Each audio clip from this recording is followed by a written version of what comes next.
Imagine owning a building condemned by the city that you've paid thousands of dollars to demolish, only to have the city stop the demolition and then turn around and cite you for building and fire code violations. That's what a local woman claims is happening to her, and she's not alone. KDKA lead investigator Sheehan gets to the bottom of what's going on. Susan Monteverde inherited this derelict building from her late father, but no sooner did she get ownership than the city condemned it, ordering her to tear it down. She wants to. Problem now is the city won't let her. The city won't give you a demolition permit.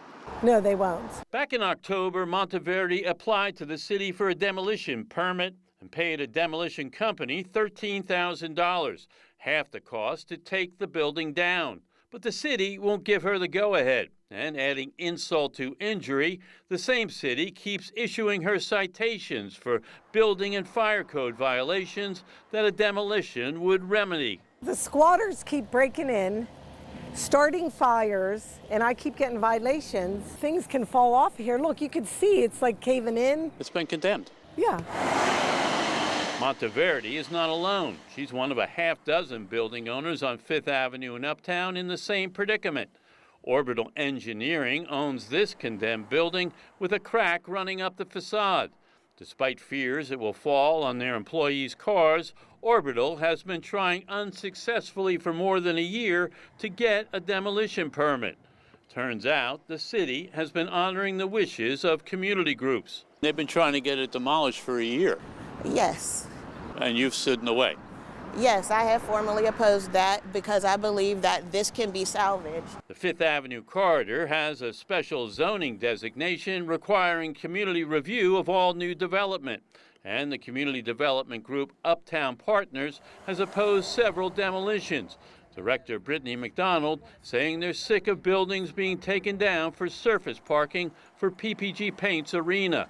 Without their approval, the city has delayed issuing permits, even to buildings in dire shape like this one. We've seen buildings in way worse shape. Than that? Yes. Be able to be redeveloped.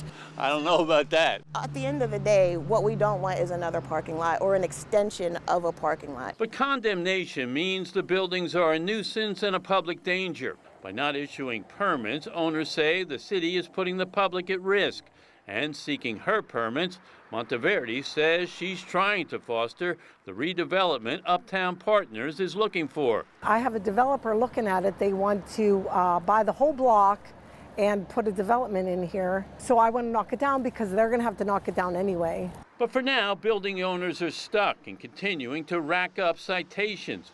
The past year and a half, they've been ordered to appear here before District Judge Oscar Pettit, who tells me he's dismissed more than a dozen violations against the owners, saying the city can't withhold a demo permit on one hand and cite the owners for violations on the other. Now, the City Department of Permits and Licensing says it will continue to enforce building codes until all violations are addressed, but will try to refrain from citing all owners who have applied for demolition permits. But that has not been the case so far, and these owners, they continue to get cited, and they can't take these dangerous buildings down. So pretty wow. crazy. Yeah, quite a problem.